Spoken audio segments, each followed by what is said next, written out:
क्रिस्त में प्रिय भाई और बहनों, आज के सुसमाचार में हम ऐसे दो दृश्य देख सकते हैं जिसमें ईश्वर जीवन के दूरी बने हुए हैं एक में, और दूसरा जिसमें जीवन की दूरी वे खुद बने हुए हैं। मैं बात कर रहा हूँ कि उस कंगाल विधवा की जो अपने जीवन का सब कुछ प्रभु के लिए समर्पित करते हैं। उसके लिए जीवन में ईश्वर ही सबसे महत्वपूर्ण अंग है, उनके जीवन का सबसे अहम भाग है। और दूसरा शास्त्री लोग जिन्होंने अपने आप को अपने जीवन के केंद्र में रखे हैं। वे खुद अपने लिए जीते हैं, अपनी महिमा के लिए, अपनी सुविधा के लिए और अपने आप को आगे बढ़ाने के लिए तत्पर रहते हैं। इन दोनों के बीच में प्रभु हमें ये संदेश देना चाहते हैं कि हमें जीवन में किसको आगे रखना है, किसको पहला स्थान देना है। इसी बात को हम आज के पहले पाठ में नबी एलिया के उस घटना में भी देख सकते हैं। वहाँ भी एक विधवा को हम देखते हैं जो बस अपने पास थोड़ी सी जो आटा था उसी का रोटी बनाकर खुद खाकर और अपने बेटे को खिलाकर मर जाने की तैयारी में थी। लेकिन नबी एलिया के कहने पर उन्होंने सबसे पहले नबी के लिए छोटी सी रोटी बना दी और पानी पिला दिया, और फिर जैसे नबी ने कहा था वैसे उनका आटा बना रहा और उनका जो तेल है वो भी ख़त्म नहीं हुआ। मतलब जब उन्होंने नबी की बात मानकर प्रभु को जीवन में पहला स्थान दिया, अपनी भूख और अपनी प्यास को अलग करके पहले नबी के लिए कार्य किया, तो उसका ना आटा कम हुआ ना तेल समाप्त हुआ। वैसे ही वो जो कंगाल विधवा थी, उन्होंने अपने पास जो कुछ भी था, 2 अधेले, उसको उस भंडार में डाल दिया। अपने पास जीने के लिए जो कुछ था पूरा उसने प्रभु को, ईश्वर को दे दिया। और प्रभु कहते हैं उन्होंने सबसे ज़्यादा दिया। और उसके ठीक उल्टा हम शास्त्रियों को, फरीसियों को देखते हैं। उन्होंने क्या किया? वे लंबी लंबी प्रार्थना करते हैं ताकि लोग देखें कि ये कितने प्रार्थना करते हैं, ये कितने अच्छे हैं, और प्रणाम प्रणाम सुनना पसंद करते हैं, और सभाओं में पहला आसन, पहला स्थान प्राप्त करना पसंद करते हैं।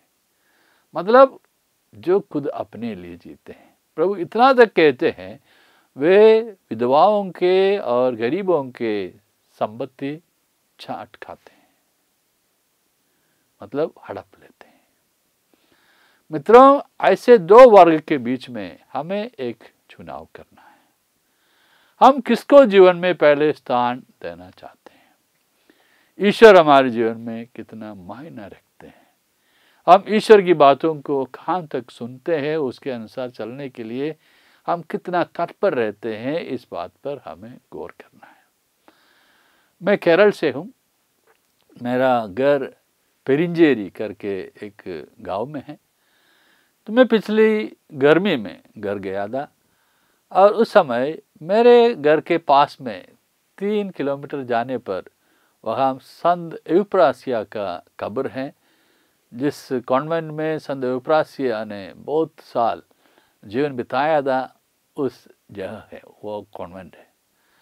तो मैंने सोचा एक दिन वहाँ जाकर थोड़ी देर उधर व्यतीत करेंगे, प्रार्थना में समय बिताएंगे। ऐसे सोचकर मैं उस कॉन्वेंट, उल्लूर में जो कॉन्वेंट है जहाँ संत एउप्रासिया का कब्र है, वहाँ मैं गया। मैं सुबह गया और मैं उधर प्रार्थना के लिए बैठे रहे। तो मैंने देखा सुबह से लेकर मैं करीब 4 बजे तक उधर उपस्थित रहा। तो सुबह से लेकर शाम तक 4-5 बजे तक लोग आते रहे, प्रार्थना करते रहे, उनके कब्र के पास जाते हैं, घुटना टेक कर प्रार्थना करते हैं।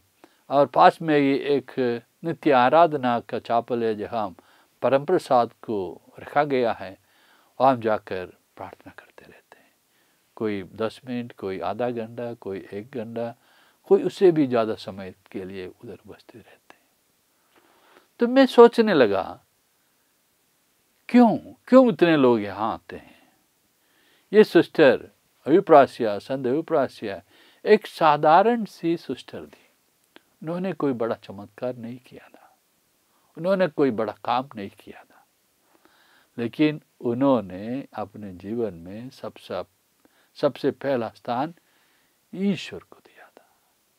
वो ईश्वर के समक्ष बैठकर प्रार्थना करती रहती थी, और जो भी लोग उनसे प्रार्थना के लिए मांगने आते थे उनको बताती थी, जी हाँ मैं जरूर प्रार्थना करूँगा।